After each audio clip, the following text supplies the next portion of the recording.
Hello everyone, क्या हाल चाल आप लोग के और कैसे हैं आप लोग? सब बढ़िया? तो चलिए ना, आज का जो वीडियो है ये हमारे खास करके सीएमए वाले बच्चों के लिए है।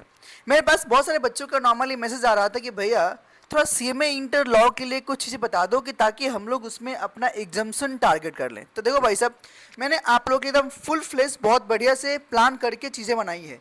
इस वीडियो को लास्ट तक देखना, आपके लिए बहुत अच्छा रहेगा, ठीक है ना। एंड एट लास्ट जब वीडियो आपको अच्छा लगे तो प्लीज़ लाइक भी करना, सब्सक्राइब नहीं किया तो सब्सक्राइब भी करना एंड कमेंट भी पक्का से करना, ठीक है ना। अगर आप चाहते हो कि आपका सीएमए इंटर लॉ के अंदर में एग्जाम्शन आए तो कमेंट करो यस एग्जाम्शन आएगा, ठीक है ना। अब वो कैसे आएगा उसको लेके हम लोग प्रॉपर्ली थोड़ा सा बात करना शुरू करते हैं। देखो, सबसे पहला आपको अपना टारगेट समझना पड़ेगा। You have to understood your target कि आप चाहते क्या हो अपने इस सब्जेक्ट से। अगर आपका पहले है कि नहीं यार मुझे ना लॉ में ना बस थोड़ा थोड़ा पास होना है, तो भाई साहब तब तो मतलब आप गलत रास्ते पे जा रहे हो। पहला आप ये समझो कि मुझे अगर 60 लाना है, मतलब 60 लाना है, और उसी 60 को लाने के लिए आप प्रॉपर अपना पढ़ाई को एग्जीक्यूट करोगे और पढ़ोगे। मेरा बात समझ रहे हो क्या? तो पहले अपने माइंड में क्लियर करो भाई साहब मुझे 60 प्लस मार्क्स चाहिए। इस बात को समझो। एग्जाम मतलब क्या कि भाई साहब 60 plus in every subject, right, जो नॉर्मल टारगेट कर सकते हो। मैं तो अभी लॉ को लेकर बात कर रहा हूँ, आगे अगर आप बोलोगे तो मैं बाकी पेपर्स के लिए भी बना के दे दूंगा कि आपको फॉलो नॉर्मली क्या करना है। मेरी बात समझ रहे हो? बट अभी मैं सिर्फ लॉ के लेकर बात कर रहा हूँ। तो मैंने क्या बोला कि 60 प्लस आपको लाने के लिए पहले माइंड में सोचो। अब कैसे लाएंगे भैया? तो सुनो, सबसे पहले मुझे एक बात यहाँ बोलने दो। देखो 100 मार्क का आपका पेपर है। इस 100 मार्क के पेपर में आपके पास में 30 मार्क का पूरा पूरा एमसीक्यू है, बोला हाँ, और 70 मार्क का आपका बोलो क्या है, आपका डिस्क्रिप्टिव है। तो थोड़ा सा मेरी बात को समझो। इस 30 मार्क का जो आपका एमसीक्यू है ना, टारगेट करो कि इसमें कम से कम आपका 20 है। बोलो कितना? कम से कम आपका 20 है। अब ये 20 नॉर्मली कैसे आएगा? जब आप अपने एवरी चैप्टर को अच्छे से गो थ्रू करोगे, पढ़ोगे, रिवाइज करोगे। अब वो कैसे पढ़ना है, क्या करना है, हम लोग उसको लेकर भी समझेंगे और बात करेंगे।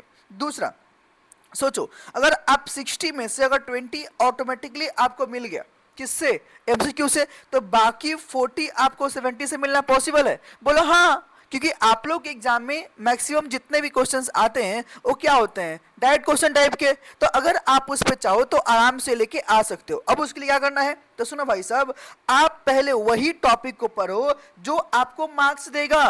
आप ना क्या है ना कि भाई साहब पागलों की तरह पूरा सिलेबस को लेके मत बात करो, क्योंकि एज यू नो कि आपका जो लॉ का सिलेबस है वो बहुत वास्ट है। तो मैं आपको ये नहीं बोलूंगा कि आप पूरा सिलेबस पढ़ो। देखो भाई साहब, आप पढ़ो सब, मैं बात समझो, पढ़ो सब, लेकिन फोकस आप उस पे दो जहां से मार्क्स ज्यादा उठेंगे।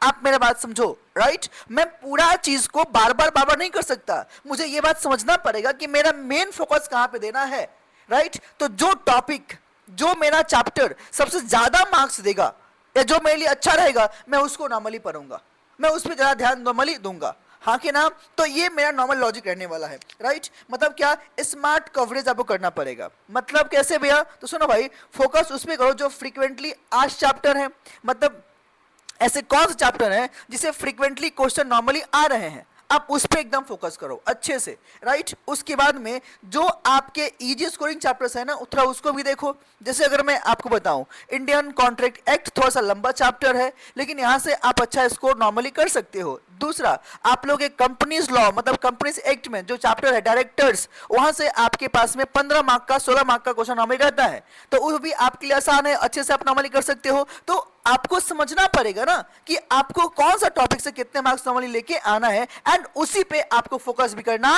होगा।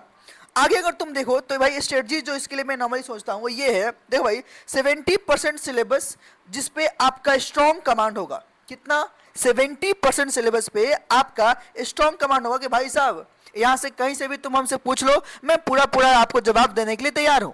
इस बात का ध्यान रखना। दूसरा, जो बाकी 30% सिलेबस है ना, आप उसमें बेसिक अंडरस्टैंडिंग रखो कि अगर कुछ सवाल उससे बनते हैं, एमसीक्यू आते हैं, तो आप उसको भी संभाल लो। तो मैंने इनडायरेक्टली आपके लिए क्या बोला कि कवरेज तो पूरा रहेगा, लेकिन जो आपका स्ट्रॉन्ग कमांड चाहिए वो किस पे चाहिए? जिसपे आपको ज्यादा स्कोर हो सकता है, हाँ कि नाम। स्ट्रॉन्ग कमांड इक्वल टू कितना? 70% सिलेबस पे, और बाकी के लिए बेसिक अंडरस्टैंडिंग, ठीक है। अब सुनो, बहुत सारे बच्चे ऐसे हैं ना जो इंस्टीट्यूट का मैथ रीड ही नहीं करते हैं, बोलते हैं बहुत बोरिंग है। अरे भाई बोरिंग है, फिर भी मैं आपको बोलूंगा इसको पक्का से देखो। आईसीएमआई मटेरियल आप जैसे ही पढ़ो, वहां से पढ़ो, कैसे ही पढ़ो, लेकिन पढ़ो, ये आपके नॉन निगोशिएबल है। सुनो भाई साहब, इंस्टीट्यूट का मैथ जो आपके लिए है ना, वो बाइबल है। एकदम एकदम पढ़ना ही पढ़ना है भाई, उसको देखना ही देखना है, राइट। ये तो आप उसको एकदम छोड़ ही नहीं सकते हो, पक्का से देखो। आपका मन नहीं लग रहा है, फिर भी आपको पास होना है ना, तो आपको उसे देखना चाहिए। इसीलिए अगर मैं अपनी बात करूं तो मैं हर क्लास के अंदर में चैप्टर में अपना नोट से पढ़ाता हूं, एंड देन मैं उसको रेफर भी करता हूं, क्योंकि मुझे पता है ना भाई, क्योंकि ये आपके लिए बाइबल है भाई, ये आपको यहां से करना पड़ेगा, यहां से क्वेश्चन अच्छे खासे आते हैं, राइट। तो ये तो आपको छोड़ना नहीं, अच्छे से आपको करना ही है, हाँ कि ना। उसके अलावा सबसे इंपॉर्टेंट भाई साहब, सुनो सुनो, सबसे इंपॉर्टेंट आपको आंसर राइटिंग पे एकदम ध्यान देना पड़ेगा। जितने भी मॉक टेस्ट आप दे सकते हो, मॉक टेस्ट नॉर्मली दो, क्योंकि अगर आपने मॉक टेस्ट आंसर राइटिंग पे ध्यान नहीं दिया तो भाई साहब प्रॉब्लम हो सकती है आपको, आप चाह के भी फिर अच्छा स्कोर नहीं कर पाओगे। तो आप इस बात का ध्यान रखो कि आंसर राइटिंग इक्वल टू कौन सा, मार्क्स बूस्टर। जितना ज्यादा लिखोगे उतना अच्छा आपके लिए रहने वाला है। अगला चीज सुनो ना, बोलो क्या, आपको 3 रिवीजन रूल को फॉलो करो।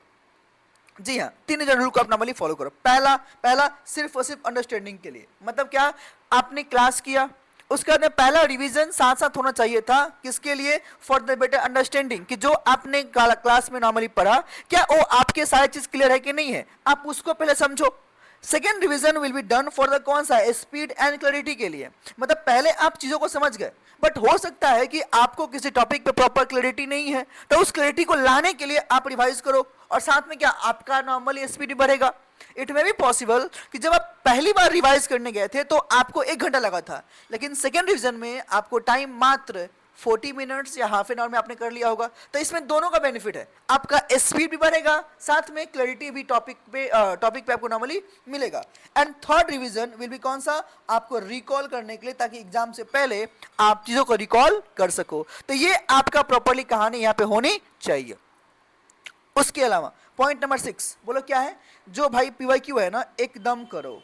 PYQ equal to game changer. अगर पीवाईक्यू आप अच्छे से कर लेते हो ना भाई साहब, ट्रस्ट मी, मेरा बात समझो, पीवाईक्यू करने का बहुत सारा रीजन है। पहला बात ये कि आपका एक कॉन्फिडेंस बूस्ट होगा, यू विल अंडरस्टूड, अरे यार ये तो मेरे को आ रहा है, ये तो मेरा हो गया, वो मेरा हो गया है, तो ये आपका बहुत काम करेगा। दूसरा, you may predict some questions as well, कि अगर इस टॉपिक से इसमें आया हुआ तो मे बी अगली बार यहां से नहीं आए, या इस टॉपिक से आए तो अगले टॉपिक से आ सकता है, तो आप थोड़ा सा प्रिडिक्शन भी नॉर्मली कर सकते हो। अगर आपने 3-4 अटेम्प्ट का अगर आपने पीवाईक्यू देख लिया तो ये आपको पक्का से हेल्प करेगा। बोलो कहां पे, प्रिडिक्ट करने में, राइट। तो आपका पहला कॉन्फिडेंस बूस्ट हुआ, दूसरा प्रिडिक्शन, तीसरा आपका रिवीजन भी साथ साथ होता रहेगा।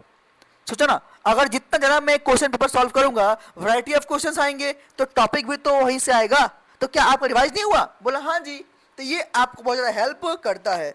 तो सुनो, पीवाईक्यू इक्वल टू क्या, गेम चेंजर फॉर यू। अगला, प्रैक्टिस राइटिंग, मतलब राइटिंग प्रैक्टिस जितना ज्यादा कर सकते हो एकदम करो। मॉक टेस्ट दो, कम से कम 3 तो देना ही चाहिए फुल लेंथ। जितने भी लोग मॉक टेस्ट नहीं देते हैं ना, वो खुद प्लान कर रहे हैं कि हम तो फेल होंगे। if you fail to plan, then you are planning to fail, simple सी बात है। अगर आप फेल हो रहे हो प्लान करने में, मॉक टेस्ट देने में, देन आप ऑटोमेटिकली माइंड में कहीं ना कहीं हो कि मुझे फेल होना है। मेरे बात समझ रहे हो क्या, या फिर आपको एग्जैक्टली 200 मार्क लाके पास होना है। अब अब आप खुद देख लो, ये आपके ऊपर नॉर्मली डिपेंड करता है। जितना अच्छे से ध्यान दोगे उतना अच्छा आपके लिए काम रहेगा। तो क्या बोला, 3 ठो फुल लेंथ मॉक टेस्ट दो, और मैं अपने सेंटर में आप लोग के लिए फ्री मैं मॉक टेस्ट करवा रहा हूं। कमिंग संडे भी है आप लोग के लिए, तो आप आके दो ना भाई, कौन मना किया आपको, आप आराम से आके दो। और ये तो फ्री है, और ये सबके लिए ओपन है। मैं अभी अनाउंस भी कर रहा हूं, ये सबके लिए ओपन है। जितने सीएमए के बच्चे हैं जिनको मॉक टेस्ट लॉ के लिए अपेयर करना है, इवन लॉ एंड एफए दोनों के लिए, आप मेरे सेंटर में आके फ्री है, आके दो, कोई दिक्कत की बात नहीं है। और प्रॉपर चेक करके जो भी आपको गाइडेंस है सब कुछ दिया जाएगा, समझे। आगे देखो, इन सब मिस्टेक को पक्का से अवॉइड करो, ये मिस्टेक होना नहीं चाहिए एकदम, आप इसको अफोर्ड नहीं कर सकते। पहला, सिर्फ रीड करना, लिखना नहीं। बच्चों में देखा मैंने, बस दिए पढ़ना है ना, हाँ निकाल लिया बुक, पढ़ना शुरू। अरे भाई ऐसा नहीं होता, आपको सिर्फ रीड नहीं करना है, आपको राइटिंग, आपको लिखना है। आपसे क्वेश्चन जो आएंगे ओरल थोड़ी ना आएगा, आपको तो लिख के आना है। तो आपको साथ में ऐसा पॉसिबिलिटी है कि आप टॉपिक समझ रहे हो बट लिखने में प्रॉब्लम है, वही तो करना है। तो सिर्फ लिखो मत, सिर्फ आप पढ़ो मत, उसको लिखो, राइट। अगला, रट्टा विदाउट अंडरस्टैंडिंग, कुछ चीज समझे नहीं टॉपिक को, रटना शुरू कर देते हैं, तो भी आप उसको प्रॉपर्ली रट नहीं पाते हो।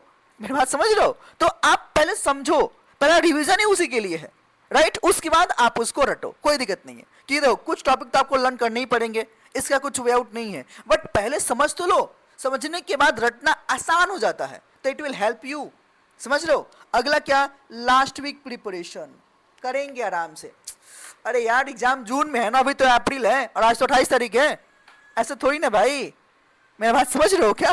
राइट? तो आप अभी जो टाइम है प्रॉपर्ली यूटिलाइज करो, अच्छे से करो। अगला, इग्नोरिंग प्रेजेंटेशन। जब आप लोग राइटिंग प्रैक्टिस करते हो तो प्रेजेंटेशन कुछ भी करते हो, बोलते रफली कर लेते हैं ना, एग्जाम में से कर लेंगे। अरे ऐसा नहीं होता भाई मेरे, आप जब मॉक टेस्ट दे रहे हो तो वहां पे प्रेजेंटेशन का भी ध्यान रखो, और घर पे भी लिख रहे हो तो राइटिंग प्रैक्टिस करने के टाइम पे आप करो प्रॉपर्ली, प्रेजेंटेशन पे ध्यान दो, it will help you. Okay, and the last point, बोलो क्या, फाइनल फॉर्मूला। आपका आईसीएमआई मटेरियल, पीवाईक्यू, प्रेजेंटेशन और 3 रिवीजन, अगर ये आप 4 चीज करते हो, ये आप 4 चीज करते हो, तो ट्रस्ट मी एग्जामिनेशन पक्का है। बस यही 4 चीज आपको करना है। बोलो क्या, आईसीएमआई मटेरियल, पीवाईक्यू, प्रेजेंटेशन और 3 रिवीजन करो, आप सुख पाओगे, एकदम सुख पाओगे। अगर आप चाहते हो, सुनो सुनो, अगर आप चाहते हो कि भैया 30 डेज प्लानर बना के दे दो ना, if you want then comment below. Okay, मिलते हैं फिर नेक्स्ट वीडियो में। And please if you like the video, comment भी करना, लाइक भी करना और शेयर भी करना, सब्सक्राइब नहीं किया तो भी करना। And if anything else do you want, comment कर दो, I will do that for you. Okay, चलिए मिलते हैं फिर नेक्स्ट वीडियो में। Bye bye everyone.